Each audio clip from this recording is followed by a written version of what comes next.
Syekh Siti Jenar, api yang dibakar zaman pada suatu masa ketika tanah Jawa masih diselimuti kabut kepercayaan lama dan cahaya. Islam baru saja menembus lorong-lorong keraton.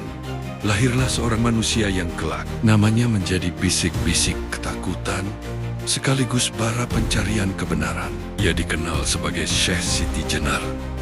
Bagi sebagian orang, ia adalah wali. Bagi sebagian lainnya, ia adalah pembangkang.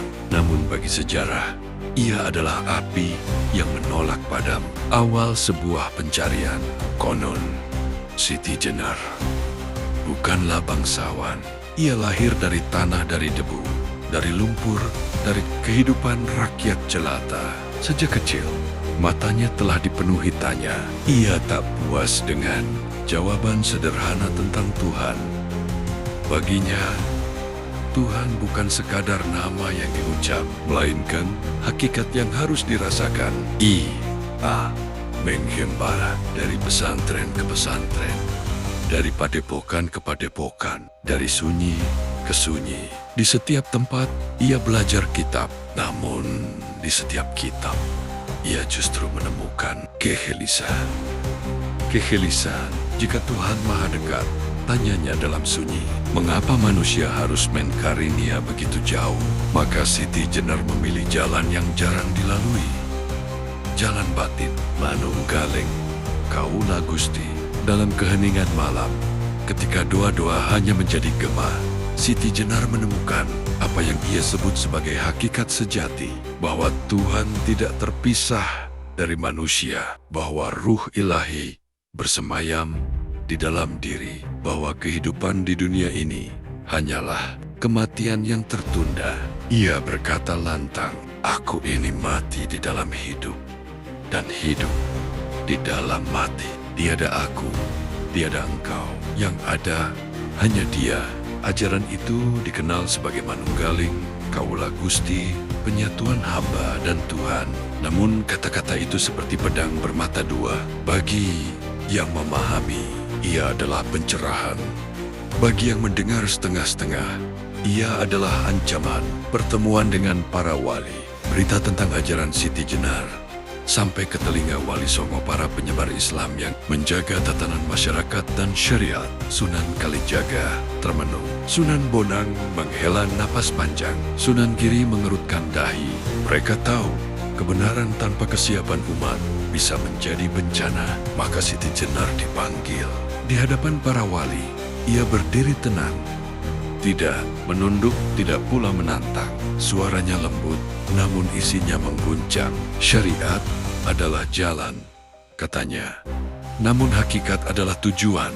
Mengapa kalian melarang manusia melihat tujuan? Sunan Bonang menjawab tegas. Tidak semua mata siap menatap matahari. Jika dipaksa, yang ada hanyalah kebutaan. Perdebatan itu bukan tentang benar atau salah. Ia adalah benturan antara kedalaman dan keteraturan. Ajaran yang dianggap berbahaya. Siti Jenar mengajarkan bahwa surga dan neraka bukan sekadar tempat setelah mati, melainkan keadaan batin.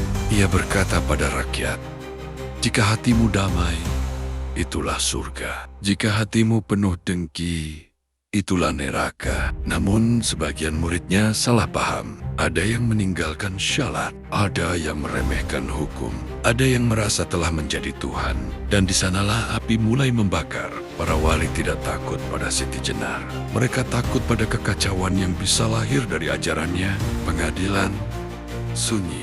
Siti Jenar kembali dipanggil. Kali ini bukan untuk berdiskusi, melainkan untuk diadili. Ia dituduh menyimpang, ia dituduh menyesatkan umat, ia dituduh merusak tatanan. Namun, wajahnya tetap teduh. Aku tidak mengajarkan kesesatan, katanya pelan. Aku hanya mengatakan apa yang aku lihat. Ketika ditanya apakah ia menarik kembali ajarannya, Siti Jenar tersenyum. Bagaimana mungkin aku menarik kembali kebenaran yang telah menjadi napasku?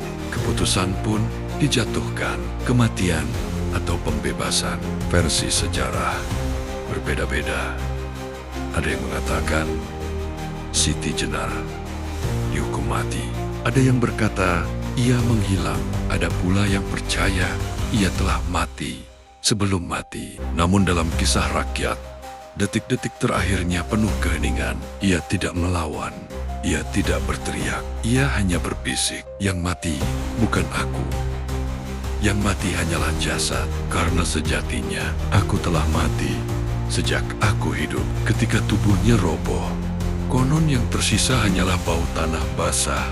Seakan ia kembali menjadi asalnya, warisan yang tak pernah padam. Syekh Siti Jenar telah tiada, namun namanya terus hidup di antara kontroversi dan pencarian makna. Ia menjadi simbol keberanian berpikir, simbol pencarian hakikat, dan simbol bahaya kebenaran jika disampaikan tanpa kebijaksanaan. Ia bukan musuh para wali, ia bukan pula pemberontak. Ia hanyalah seorang pencari yang terlalu jauh melangkah di zaman yang belum siap.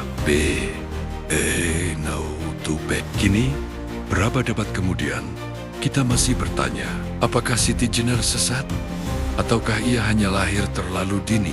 Jawabannya bukan di kitab, bukan di sejarah, melainkan di dalam diri setiap manusia yang berani bertanya tentang Tuhan dan dirinya sendiri. Karena seperti kata Siti Jenar, barang siapa mengenal dirinya, maka ia akan mengenal Tuhannya. Dan mungkin itulah api yang tak pernah padam